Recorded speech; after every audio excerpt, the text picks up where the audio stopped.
지역 맞춤 부동산 세미나 우리 동네 맛동산. 자세한 내용은 영상 하단의 링크 혹은 3프로 앱을 통해서 확인하세요. 자, 이어서 2부 진행을 하도록 하겠습니다. 자, 요즘에 인공지능 하면 뭐가 가장 궁금하세요, 박 팀장님은? 인공지능 하게 되면은 저는 개인적으로 이제 뭐 챗GPT는 워낙 이제 많은 분들이 아시니까 온디바이스가 좀 궁금해요. 온디바이스. 네, 온디바이스. 그렇죠. 이게 진짜 어느 정도 될까? 요즘 트렌드는 진짜 예. 온디바이스죠. 예. 그 답은 오늘 못 들을 것 같은데. 그래요?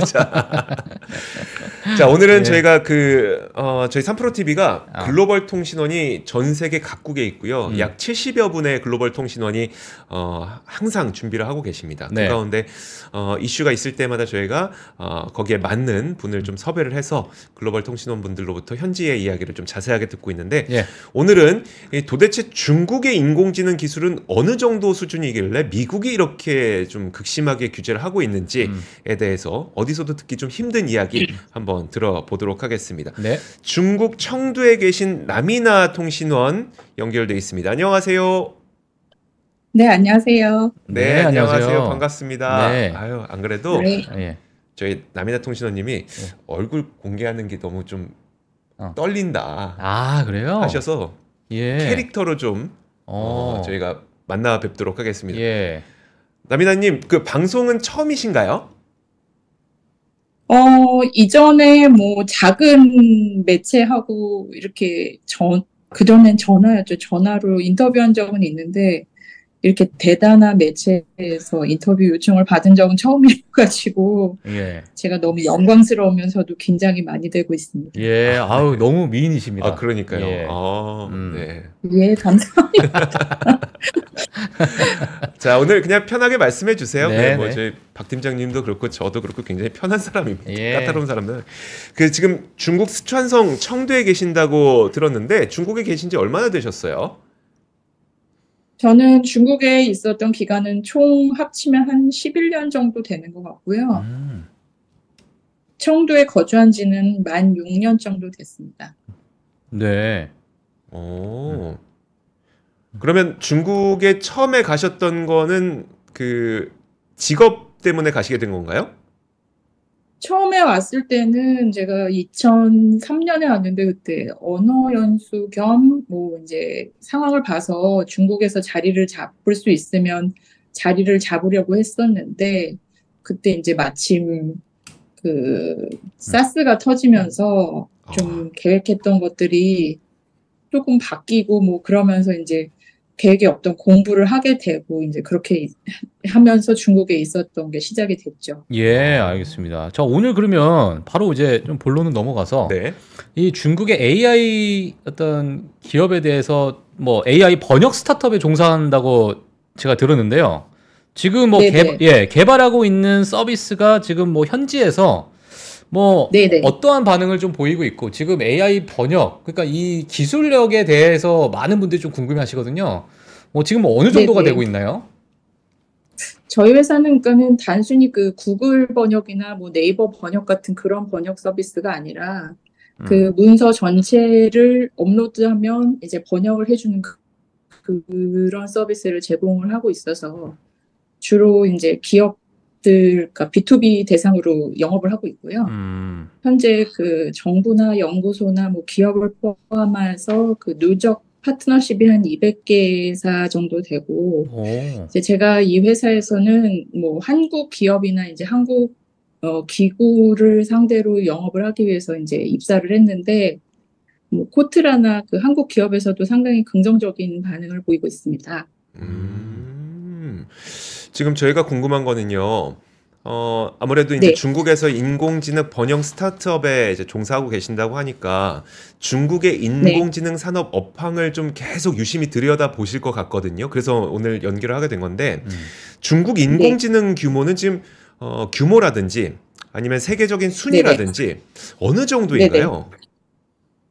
지금 중국산업연구원에 따르면 그 중국 AI 시장 규모가 2016년에는 154억 위안, 그러니까 한국 돈으로 따지면 한 2조 9천억 원이었는데 2022년에는 2,729 9억 위안, 예. 한국 돈으로 하면 51조 원에 음. 이르면서 한 17배 정도 급증을 했다고 해요. 그래서 네. 지금 시장 규모는 미국에 이어서 2위고 기술 수준도 지금 미국에 이어서 이 두 번째로 올라와 있는 상태고요.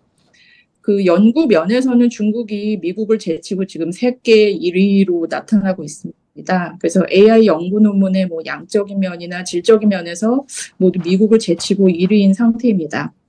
그리고 특허 관련 수를 보면 그 중국 테크 전문 미디어에 따르면 2012년에서 2022년까지 중국의 그 AI 관련 특허 수가 25만 건에 달한다고 하는데요. 이게 세계 전체의 60%를 차지한다고 밝힌 바 있습니다. 그리고 중국 인공지능 관련 기업 수는 2022년 기준으로 60만 개에 이르고 있는 것으로 통계되고 있습니다. 네. 사실 우리가 그 예. 인공지능은 그러면 기술 수준이 누가 높냐를 어떻게 평가하는지를 잘 모르거든요. 이건 좀 어떻게 네네. 평가가 돼요? 그러니까 지금 방금 말씀하셨던 게 뭐 논문 수라든지 아니면 특허의 개수라든지 이게 거의 뭐 미국을 뛰어넘어서 전 세계 1위로 평가가 되고 있다고 하셨는데 이게 어떻게 평가하는 겁니까, 그게?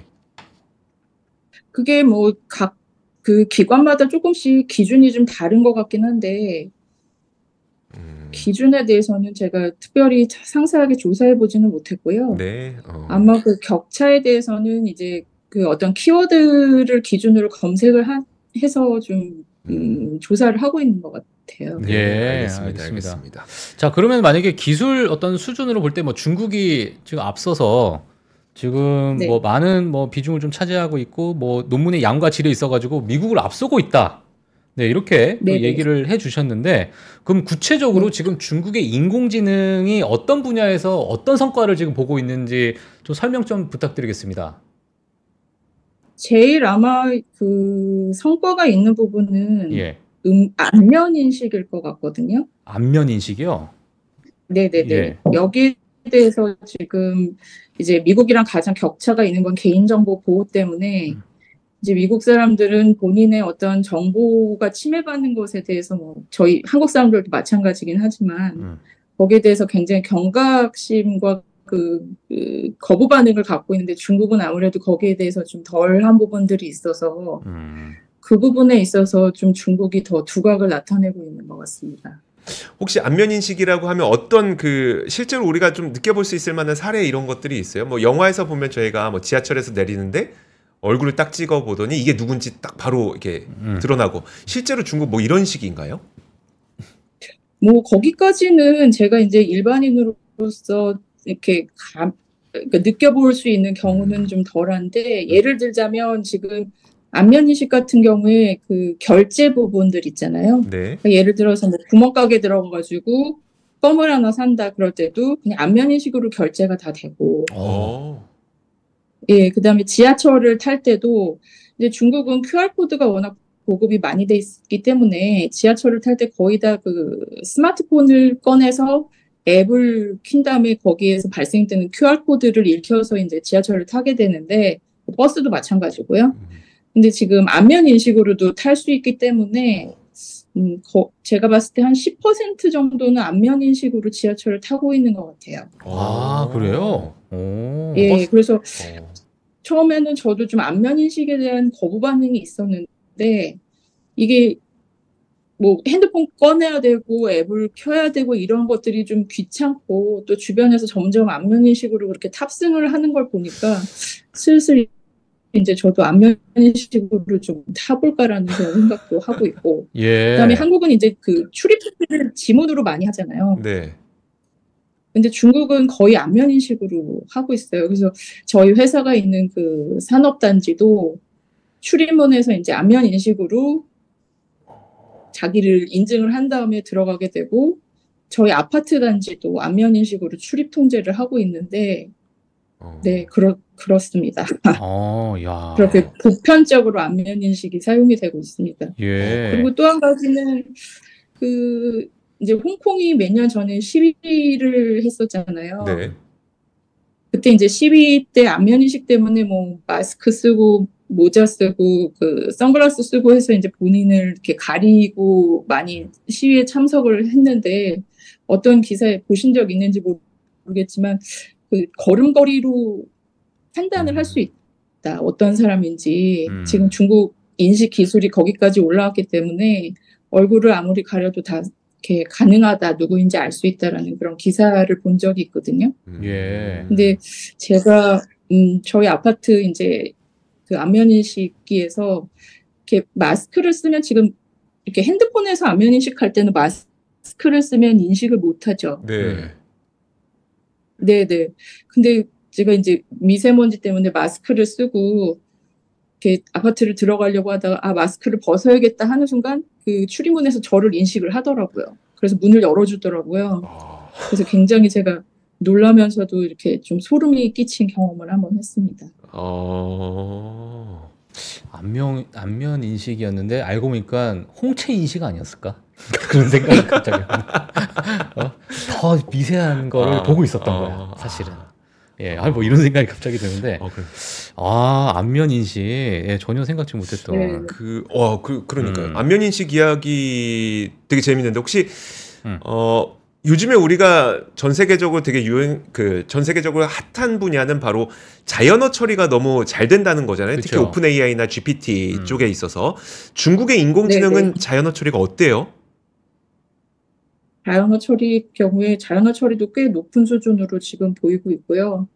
지금 그래서 그 바이두에서 발표한 이제 어니봇 같은 경우에 지금 강점으로 내세우는 것이 중국어를 잘 알아듣는다라는 것이고, 네네. 그리고 중국어 어쨌든 이 인공지능은 데이터를 기반으로 해서 발전을 할 수밖에 없는데 중국은 14억 인구를 가지고 엄청나게 많은 데이터를 수집을 할 수가 있는 환경이 있잖아요. 네. 네네. 그래서 아무래도 자연어 처리에서도 굉장한 기술력을 보유하고 있는 것으로 보입니다. 예, 알겠습니다. 예, 지금 사실 뭐 자연어 처리, 뭐 GPT, 뭐 기술이나 뭐 여러 가지가 있을 텐데, 뭐 머신러닝이나 이런 것들 어찌 보면 좀 한물 간 기술이 될 수 있는 상황인 것 같아요. 자, 이렇게 되면은 지금 인공지능 자체가 지금 중국인들 사이에서는 뭐 물론 지금 미국 같은 경우에도 뭐 인공지능에 대한 관심도가 너무너무 높다 보니까 뭐 엔비디아나 뭐 좋아하는 기업들이 지금 여기저기서 많이 좀 나오고 있는 상황이고, 네. 그럼 중국인들 사이에서도 지금 인공지능에 대한 관심도가 뭐 상당히 지금 높은 상황입니까? 네, 그럼요. 굉장히 높고 GPT가 발표된 다음에 뭐 인공지능 관련 주가 엄청나게 오르기도 했고, 뭐 2022년 조사에 따르면 그 조사 대상 중 75%가 인공지능에 관심이 있다고 밝혔고, 특히 그 젊은 세대에서는 더 높아서 한 90% 이상이 인공지능에 관심이 있다고 응답을 한 상태입니다. 예. 그러면은 뭐 일단 뭐 중국인들이 뭐 특별하게 뭐 생각하는 어떤 인공지능에 대한 분야, 뭐 앞서서 이제 안면 인식을 좀 말씀해 주셨는데, 뭐 중국인들이 뭐 특별하게 보고 있는 뭐 인공지능에 대한 이해나 뭐 어떻게 뭐 인식을 하고 있을까요? 뭐 예를 들면 뭐 우리는 어찌 보면은 과거에 이제 중국 기업과 미국 기업의 미국과 이제 중국의 어떤 갈등이 있었을 때, 이거 개인정보 유출이 때문에 이걸 뭐 쓰면 안 된다, 뭐 이런 이야기도 많이 돌았고, 뭐 이러다 보니까 중국 내에서도 아마 이런 뉴스를 아마 들었을 거라고 좀 생각이 드는데, 뭐 그런 거에 대한 인식은 지금 어떤 상황인가요? 뭐 중국 사람들도 개인정보에 대한 인식이 점점 더 이제 강화가 되고 있는 상태고, 예. 더구나 이제 뭐 피싱 범죄가 굉장히 기승을 부리고 있기 때문에 그런 거에 대해서 이렇게 경찰이나 공안에서 굉장히 적극적으로 홍보도 많이 하고 해서 그 관련 법규도 많이 마련이 되고 있는 상태인데, 근데 이제 지금 알려지다시피 중국은 정책적으로 이 AI 산업을 정부가 주도를 하고 있잖아요. 네. 예, 그래서 그 개인 정보 수집에 대해서는 그러니까 이게 우리가 이제 그러니까 중국의 외부에 있다가 갑자기 중국과 같은 이런 시스템에 부딪히면 이런 것들이 나의 개인 정보를 가져가는 어떤 그게 되겠구나라는 걸 인식을 하게 되는데, 중국에 있다 보면은 이게 서서히 이제 시스템이 그렇게 잡혀가다 보니까 아무래도 거기에 대해서는 좀 덜 민감한 것 같기는 합니다. 그래서 그리고 또 지금 중국 자체가 뭐 저는 이제 여기에 계속 있었기 때문에, 그러니까 저조차도 그렇게 각성하지 못하는 부분들이 이렇게 조금씩 변화하는 가운데에서 그런 시스템들이 잡혀가다 보니까는 지금 중국은 이제 뭐 오랜만에 오신 분들은 중국 너무 불편하다라고 얘기를 하시는 부분 중에 하나가 이제 결제를 거의 위챗이나 알리페이로밖에 할 수가 없고 현금을 거의 안 쓰거든요. 근데 이제 그런 결제 관련해서 사용을 하려면 본인 인증을 반드시 할 수밖에 없어요. 본인 인증은 이제 전화번호로 다 되는데 외국에서 오신 분들이 그런 전화번호로 본인 인증을 하기에는 굉장히 불편한 점이 있고, 그다음에 비자가 이제 최근에 중국이 비자 시스템이 바뀌어가지고 여러분들이 불편을 겪고 계시는데, 그 불편한 부분 이유 중에 하나가 비자 신청할 때 너무 많은 개인정보를 써야 되는 그런 것들에 있어가지고 굉장히 많이 불편하고, 또 그 중국에서 너무 개인정보를 가져가는 게 아닌가라는 그런 이제 그 거부 반응들이 좀 있으신데, 사실 여기에 있다 보면 좀 거기에 대해서는 좀 무뎌지기는 하죠. 그렇지만 어쨌든 예, 말씀하세요. 그러면 글쎄 모르겠어요. 이게 윤리적으로 좋은 건지 나쁜 건지 모르겠지만 실제로 이제 AI 스타트업에 계시면서 그 사람들의 개인 정보에 대한 인식이 다소 낮은 점이 좀 기업으로서는 좀 편한가요? 그렇죠. 아무래도 그럴 수밖에 없죠. 알겠습니다. 또 궁금한 게 저 얼마 전에 뉴스를 보니까 중국은 이 초거대 언어 모델 LLM이 진짜 많대요. 그러니까 사실 우리나라만 해도 사실 뭐 좀 내놓으라 할 수 있는 LLM은 네이버 하나밖에 없는 거고, 미국에서도 사실 진짜 LLM 하면 손에 꼽힐 정도의 개수인데, 제가 얼마 전 기사 보니까 10억 개 이상의 매개 변수를 갖는 LLM이 70개 이상 출시됐다. 와, 중국에 진짜 LLM이 이렇게 많습니까? 중국은 아무래도 이 어떤 이제 새로운 문물이 들어오게 되면 그 관련 법규가 아무래도 좀 작용을 하게 되잖아요. 이런 것들이 이제 생기고 뭐 규제받고 뭐 이런 거에 대해서. 근데 처음에는 좀 열어주는 그런 이제 그 뭐라고 해야 되나, 그런 분위기가 있어요. 아무래도 그렇다 보니까 이게 이제 그렇게 쏟아져 나올 수 있는 사회적인 어떤 그런 배경이 작용이 되는 것 같고, 그렇기 때문에 더더욱 나올 수 있고, 또 자금이 이제 그만큼 또 보조가 되고 그런 것들이 좀 작용을 하는 것 같습니다. 그럼 혹시 그 LLM과 관련된 대표적인 기업들이 어디가 있는 건가요, 그러면? 대표적인 기업은 뭐 다들 잘 아시는 것처럼 이제 바이두 같은 경우에 뭐 어니봇을 지금 출시를 해가지고 현재 4.0 버전까지 나온 상태인데, 3.5 버전은 이제 무료고 4.0 버전부터는 유료로 사용을 할 수 있고, 그다음에 사실 챗 GPT 때문에 LLM이 굉장히 이슈가 됐지만 중국이 그보다 먼저 앞서서 우다오라는 그 초거대 언어 모델이 공개가 됐거든요.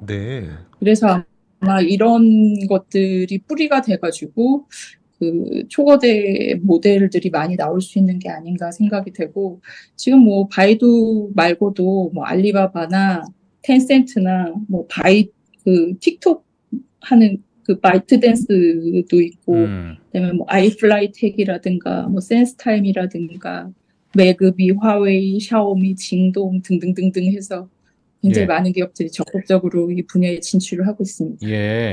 지금 사실 지금 뭐 마이크로소프트 같은 경우에는 뭐 들어보셨겠지만은 뭐 챗 GPT라는 것이 여기 AI 또 스타트업에 종사하시니까 뭐 잘 아시겠지만 뭐 챗 GPT다, 이번 최근에 뭐 알파벳에서 나오는 뭐 제미나이다, 이러한 것들과 그런 것들이 지금 실제로 쓸 수 있나요, 중국은? 근데 어떤 상황인가요? 챗 GPT는 일단 되지는 않고요. 근데 중국은 뭐 아시다시피 이제 다 방법이 그러니까 그런 말이 있어요. 정책이 있으면 위에 정책이 있으면 밑에 대책이 있다. 예. 그런 얘기가 있어서 정책이 나오면 그에 대한 또 대책들이 다 있어가지고 뭐 GPT는 자기가 사용을 하려고 하면 얼마든지 사용을 할 수가 있고 또 API 저는 뭐 기술직은 아니어가지고 사실 관련된 기술에 대해서 막 자세하게 설명을 드릴 수 없는 게 좀 죄송하긴 하지만 그 GPT API를 사용을 할 수가 있더라고요. 네. 네네. 그리고 뭐 GitHub에 이제 접속을 해서 개발자 같은 경우에는 GitHub에 접속을 해서 뭐 중국에서 아직 사용되지 못하는 그런 기술에 대해서도 얼마든지 체험을 하고 있는 것 같아요. 네. 그러면 그 실제로 GPT 모델하고 그 중국에 있는 네네. LLM 모델하고 이렇게 비교해 보면 어떤 평가입니까? 네네. 그러니까 중국게 더 낫다는 평가가 나옵니까? 아. 아니면 미국 그래도 GPT가 낫네라는 평가가 나옵니까? 평가는 조금 어떤 기준을 적용하느냐에 따라서 조금씩 달라지는 것 같은데, 이제 결정적으로 GPT는 아무래도 언어 기반이 영어고, 그 저는 이제 바이두에서 개발한 거를 좀 해봤는데, 어니복 같은 경우는 이제 중국어를 기반으로 하니까 중국어를 가지고 하는 거는 아무래도 바이두가 좀 더 낫다는 평가들이 있기도 하고, 그다음에 좀 재미있는 거는 이제 약간 그 우울한 주제로 이렇게 그건 제가 직접 해본 건 아니고 제가 이제 검색을 해봤는데 어떤 중국 사람이 약간 좀 우울한 주제로 이렇게 시를 지어봐라 하고 GPT하고 바이두하고 이렇게 두 개로 작성을 해봤대요. 네.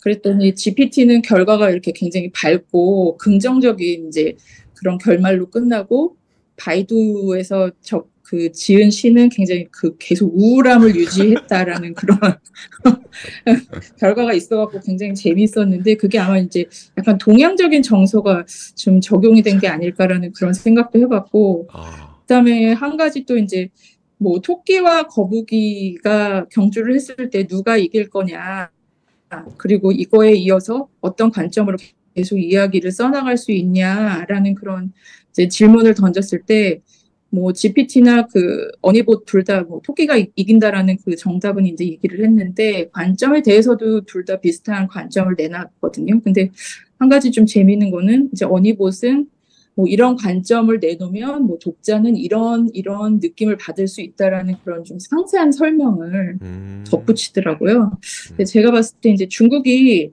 드라마나 영화를 볼 때 약간 좀 어떻게 얘기해야 되나 좀 교조적이라고 해야 될까요? 네.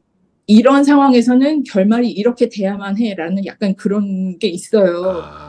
그래서 그것들이 아마 좀 이 어니봇에서도 작용을 하지 않았나 그런 생각을 좀 하게 되고 그다음에 약간 또 어니봇은 좀 GPT에 비해서 기능을 좀 더 이렇게 많이 후발주자다 보니까 기능을 좀 더 이렇게 보강을 했다고 해야 될까요? 네. 그래서 이 무료 버전에서도 뭐 문서 업로드라든가 그다음에 뭐 그림을 만들어 본다든가 뭐 이런 기능들이 이제 좀 다양한 기능들을 사용을 해볼 수가 있습니다. 그런 것들이 좀 차이가 있는 것 같아요. 알겠습니다. 알겠습니다. 중국에 계시는 분들은 네. 인공지능에서 미국을 중국이 뭐 이길 수 있다 이런 식의 생각을 하시나요? 어떻습니까? 글쎄, 그거는 사람마다 너무 다를까요? 네. 이제 네. 주신 그 질문지를 기반으로 이제 뭐 중국 친구들한테 이렇게 저렇게 물어보면서 사실 이제 중국 사람들이 좀 뭐 어디나 마찬가지인데 표면적으로 대답하는 거하고 마음속으로 생각하는 게 좀 다 다르잖아요. 네. 그래서 예를 들어서 뭐 이 LLM 모델 같은 경우에도 뭐 인지도나 이런 면에서 좀 순위를 꼽아달라고 했을 때 사실 인지도는 제가 봤을 때 GPT가 더 높을 것 같은데 네. 1위는 정작 바이두로 꼽았더라고요. 예, 그런 거를 봤을 때 아마 이렇게 물어보면 뭐 거의 다 약간 친한 친구 아니고서는 중국이 이길 거라고 아마 100% 대답을 할 것 같고 네, 친한 사이라면 뭐 솔직하게 얘기를 하겠죠. 그럼 이걸 뭐, 예. 친한 친구한테 물어보니까 바이두에서 그 어니봇이 나온 걸 모르는 사람들도 있더라고요. 그리고 넌 왜 바이두를 그럼 안 쓰냐? 걔는 챗 GPT를 더 쓰는 애였는데 왜 안 쓰냐 했더니 그 바이두에서 나오는 검색 결과가 다 너무 쓸데가 없다. 그럼 격한 표현을 썼지만 제가 여기에서는 차마 말할 수는 없고. 예, 그래서 그런 반응들이 있었습니다. 친한 친구한테도 물어보셨군요. 이게 그랬군요. 알겠습니다. 저 정책적으로도 좀 궁금한 게 있는데 뭐냐면 사실 아까 오픈 AI를 쓰려면 쓸 수 있지만 뭐 이렇게 돌아서 쓰려면 쓸 수 있지만 정식으로 쓸 수 있는 방법은 아니라고 하셨고 지금 마이크로소프트의 빙 검색이 거의 중국 내에서 유일하게 접속 가능한 외국 검색 엔진으로 알려져 있는데 근데 또 시진핑 국가주석은 빌 게이츠를 얼마 전에 만났어요. 그러면서 미국의 인공지능 기술을 환영한다. 뭐 이런 뜻을 내비쳤습니다. 그러니까 제가 보기에는 무슨 느낌이냐면 시진핑이 정작 이제 빌 게이츠 만나서 미국의 인공지능 기술 중국으로 뭐 좀 투자해라라는 느낌이 들지만 실제로 중국에서는 그걸 사용하지 못하게 하는 정책을 사용하고 있어서 뭔가 앞뒤가 안 맞는 느낌인데 이거 우리가 좀 어떻게 이해해야 되는 겁니까? 그러게요. 이런 정말 너무 거시적인 질문을 주셔가지고 제가 좀 당황했는데 중국은 어느 방면이든 사회주의 핵심 가치의 견지를 최우선으로 하고 있기 때문에 그런 핵심 가치를 위협하는 것은 다 규제가 될 수밖에 없거든요. 그러니까 오픈 AI가 지금 중국에서 쓸 수 없는 것은 뭐 신장 위구르에 대한 질문에 대해서 중국에서 견지하는 정책과 반대되는 그런 답변을 내놓기 때문에 이제 금지가 된 것이고 제가 빙에서는 따로 검색을 해보지는 않았지만 빙을 사용할 수 있는 것은 중국의 어떤 그런 정책과 맞아 떨어지기 때문에 사용할 수 있는 게 아닌가라고 생각을 해봤거든요. 그리고 지금 심지어 중국에서 빙이 바이두를 제치고 데스크탑 검색 시장에서 1위로 올랐다는 기사가 나오기도 했거든요. 그렇기 때문에 이런 정책적 입장은 그러니까 너희가 우리가 견지하고 있는 어떤 정책에 부합한다면 얼마든지 환영한다. 다만 우리의 정책과 반대된다면 우리는 거기에 대해서는 어느 정도 조치를 취할 수밖에 없다라는 그런 뜻으로 보입니다. 예. 이거는 제가 여기 질문지 외에 제가 또 개인적으로 조금 질문드리고 싶은 게 있는데 지금 이제 중국 내에서 인공지능이라는 어떤 메가 트렌드라는 것은 다 인식을 하고 있는 것 같고, 자 그러면 지금 인공지능을 통해 가지고 여러 이제 뭐 딥페이크 기술이나 그러니까 정상적으로 쓰는 것보다도 이것을 활용해서 약간 악용하는 그런 부분도 있을 것이고, 그러면 이런 부분을 전국 당국에서 분명히 이제 규제가 들어갈 텐데, 그럼 이런 규제 속에서 이 젊은 뭐 중국인들이나 여러 중국 사람들이 이 인공지능을 앞으로 우리가 정말 산업을 바꿀 수 있을 만한 기술로 인식을 하고 계신지, 아니면 인공지능 정말 괜찮지만 중국 당국에서 규제가 많기 때문에 이거는 그냥 뭐 우리가 뭐 재미있게 또는 약간 유용하게 쓸 수 있는 하나의 도구로만 그냥 인식하고 있는 건지 그게 조금 궁금합니다. 산업으로 아마 인식을 하고 있는 것 같습니다. 왜냐하면 뭐 중국은 어쨌든 세계 속에서 함께 살아가긴 하지만 아직까지 내수 시장이 넓기 때문에 어떤 기업들 같은 경우에는 이제 해외 시장은 거의 쳐다보지 않는 기업들도 많이 있거든요. 그런 측면에서 봤을 때 어떤 중국 내에서도 충분히 이것으로 어떤 자기의 뭐 산업 기반이라든가 이런 걸 마련할 수 있는 충분한 계기가 될 수 있다고 인식은 하고 있는 것 같아요. 그러니까 어떤 그런 규제 안에서 충분히 이것을 활용해서 어떤 기반을 마련한다든가 어떤 기업적인 가치를 이룰 수 있다고 생각을 하는 것 같습니다. 그럼 앞서서 이제 지금 AI 번역 스타트업에 종사하시면서 지금 200개가 넘는 기업과 지금 협업을 하고 계신다고 했는데, 지금 이 협업하는 기업들과 이 숫자 증가세가 지금 상당히 가파르게 올라가고 있는 상황인가요? 아니, 저희가 좀 코로나를 지나면서 저희가 사실 이제 앞서 말씀드린 것처럼 B2B 저희는 거의 B2B로 이제 영업을 하고 마케팅을 하고 있는데, 이제 저희 그 이용자들을 보면 아무래도 중국이 이제 1대1로를 통해서 해외 공정 같은 거를 많이 이제 시행을 했잖아요. 예. 그래서 그런 부분에 있어서 이제 대량의 문서를 번역을 해서 예를 들어서 또 입찰을 한다든가 할 때는 이제 그걸 자세하게 번역을 해서 뭐 내용을 파악하기 보다는 뭐 이 이제 입찰하는 이 공사가 우리한테 가치가 있는가, 이것이 입찰할 그런 가치가 있는 것인가를 빨리 판단하는 그런 그런 용도를 많이 사용을 했기 때문에 저희가 이제 그런 추세에 힘입어서 좀 이렇게 마케팅을 했던 부분들도 있는데, 지금 이제 그런 부분에 있어서 많이 좀 이렇게 내려간 상태고, 또 중국 자체도 굉장히 많은 저희와 같은 인공지능 기계 번역 업체들이 굉장히 많이 있거든요. 제가 시장 조사를 해보면 한국에 보니까 한국 본토 기업은 거의 없는 것 같더라고요. 한 2-3개 정도? 그리고 지금 뭐 딥L이라든가 이렇게 해외 기계 번역, 인공지능 번역 업체들이 이제 서서히 들어오고 있는 실정인데, 여기는 뭐 영세한 업체까지 따지면 글쎄 뭐 못 잡아도 한 10개 이상, 20개 정도까지 될 수 있을 것 같아요. 더구나 이제 이쪽 분야가 앞으로 뭐 계속 먹거리고 하다 보니까 저희 경쟁 업체는 이제 국영 기업들이 자본을 가지고 많이 들어와서 투자를 하고 있는데, 저희는 아직 그렇게까지 투자를 유치를 하지를 못해서. 예. 그렇고 이제 타 기업에서 그러니까 그 국영 기업에서 이렇게 큰 투자가 들어오면 아무래도 이제 가격 경쟁에서 저희가 좀 힘들 수밖에 없기 때문에 저희 같은 경우는 조금 힘들지만 어쨌든 전체 시장으로서는 커지고 있는 중입니다. 예, 알겠습니다. 또 이조 기자님이 또 궁금하신 거. 저는 이제 사실 요즘에 좀 문제가 되고 있는 게 뭐 딥페이크라든지 이런 것 때문에 가짜 영상들이 좀 퍼지는 경우들이 전 세계적으로도 좀 있잖아요. 뭐 푸틴이 무슨 말을 했네 알고 보니까 그거 가짜 영상이었고, 이런 일들이 좀 있잖아요. 예. 혹시 중국에서도 좀 그런 일이 있고 이걸 규제하려는 움직임이 있습니까?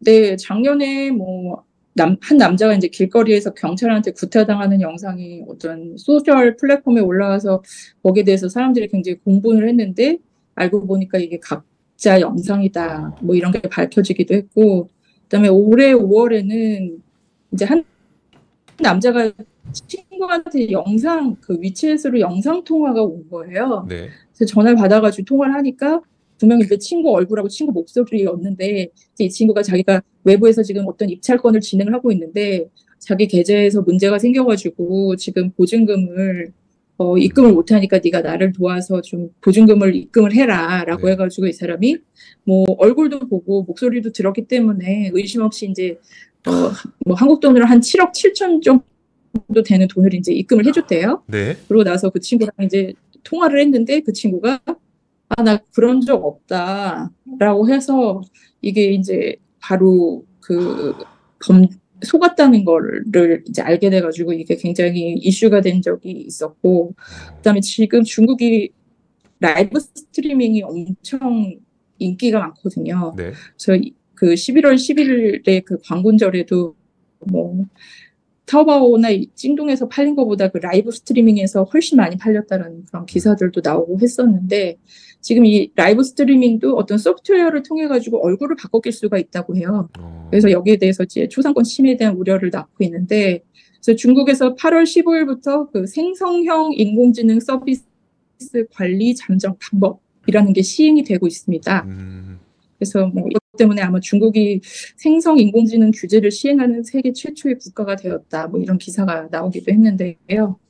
지금 이런 면에 있어가지고, 근데 이제 중국이 이런 법이나 조치를 시행하는 건 어떤 범죄에 대한 그런 범죄를 막고자 하는 것도 있지만, 아까 말씀드린 뭐 경찰한테 구타를 당하는 가짜 영상들이 올라온다든지 하면 이제 어떤 공권력에 좀 침해를 받게 되잖아요. 그래서 아마 그 부분에 대해서도 좀 각성이 됐기 때문에 재빨리 이런 법안을 좀 내놓지 않았나 생각이 들고, 그래서 이 법안에 관련해서 뭐 벌금이라든가 이런 것까지 지금 구체적으로 이제 마련이 되어 있는 상태입니다. 네, 알겠습니다. 야, 이걸 진짜 그 친구 얼굴 해서 목소리까지 이거는 팀장님이 저랑 영상 통화했는데 예. 제가 돈을 보내고 나니까 예. 팀장님이 아니었던 거잖아요. 그렇죠. 저는 딱 7,700원까지 가능하거든요. 아, 7억 7천은 약간 힘들어.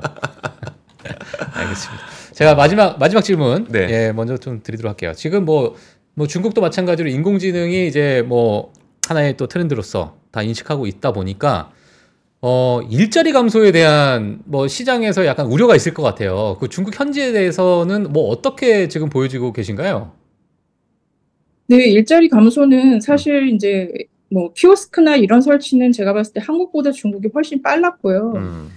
일단은 까르푸는 벌써 몇 년 전부터 굉장히 오래됐는데 하여튼 그때부터 키오스크 설치를 해서 와, 여기 이렇게 인구도 많고 인건비도 싼데 도대체 키오스크를 왜 했나? 이 키오스크 한 대면 도대체 몇 명을 쓸 수 있는데 그랬는데 벌써 이제 중국은 대비를 다 하고 있었던, 다 계획이 있었던 거였더라고요. 예. 그래서 지금 중국도 이런 자동화 때문에 이제 많은 사람들이 걱정을 하고 있는데, 게다가 중국이 지금 굉장히 불경기를 겪고 있으면서 작년에는 이제 감봉 바람이 많이 불었는데 올해는 이제 감원 바람이 많이 불고 있거든요. 거기에다가 지금 이제 AI 이슈까지 있다 보니까 사람들이 굉장히 거기에 대한 우려가 좀 많이 있는 것 같습니다. 근데 뭐 반응들은 뭐 전 세계 사람들하고 별반 차이가 없는 것 같아요. 어떤 우려도 있으면서 기대도 이제 같이 갖고 있는 그런 상태이고, 사실 밖에서 봤을 때 이제 중국 사람들은 뭔가 더 다르게 생각하고 더 특별하게 생각할 것이다라는 부분들이 있을 수 있지만, 제가 여기서 막상 살아보니까 우리가 생각하니까 같은 사람이고 같이 뭐 먹고 자고 뭐 생활하는 건 다 비슷해서 생각하는 것들도 다 비슷한 것 같아요. 알겠습니다. 오늘 사실 저희 통신원님과 이제 대화를 하면서 중국 인공지능에 대해서 깊게 얘기를 했는데, 사실 가장 좀 논쟁이 됐던 이야기가 있어요. 뭐요? 지금 통신원님의 캐릭터가 도대체 토끼냐 쥐냐 이게 지금 가장 큰 관심사였습니다. 햄스터냐 토끼냐? 예. 근데 이제 약간 토끼인 걸로 결론이 나고 있다. 도대체 정체가 뭡니까? 토끼입니까? 햄스터입니까? 예. 자, 정말 깊은 정보는 못 드리고 논란만 일으켜서 아닙니다. 너무 정말 이거를 재밌었습니다. 누가 이렇게 또 설명해 주실까? 저는 안면 인식으로 버스 탄다는 게 굉장히 저도요. 충격적이었습니다. 예. 너무 정말 많은 인사이트를 좀 얻게 된 것 같아요. 일단 제가 딱 탔는데 초등학생입니다. 근데 이제 약간 무섭기도 해요. 그게. 그러니까. 내가 지나가는데 다 결제를 해버려. 내 얼굴 보고. 내 통장에 계속 돈이 나가고. 예, 알겠습니다. 자, 좋습니다. 오늘 저희가 글로벌 통신원을 통해서 도대체 중국 AI는 어느 정도 상황인지, 중국인들은 또 AI를 어떻게 생각하고 있는지 다양한 이야기를 현지에 계신 분을 통해서 직접 들어봤습니다. 중국 글로벌 통신원 나미나 님이었습니다. 오늘 말씀 너무 감사합니다. 네, 감사합니다. 네, 고맙습니다. 감사합니다. 자, 그러면 잠시 후 3부에서 뵙겠습니다. 네. 장 시작 전부터 종료까지 쏟아지는 수많은 뉴스와 정보들. 이 중에서 어떤 것이 투자에 정말 도움이 되는 정보일까요? 3프로의 증시 셔터맨 박근영 마스터가 직접 정보를 선별하고 투자의 힌트를 드립니다. 시간도 아끼고 투자 아이디어도 얻는 시간, 박근영 부장의 마켓 힌트와 함께 하세요. 자세한 사항은 3프로TV 앱과 홈페이지를 확인하세요.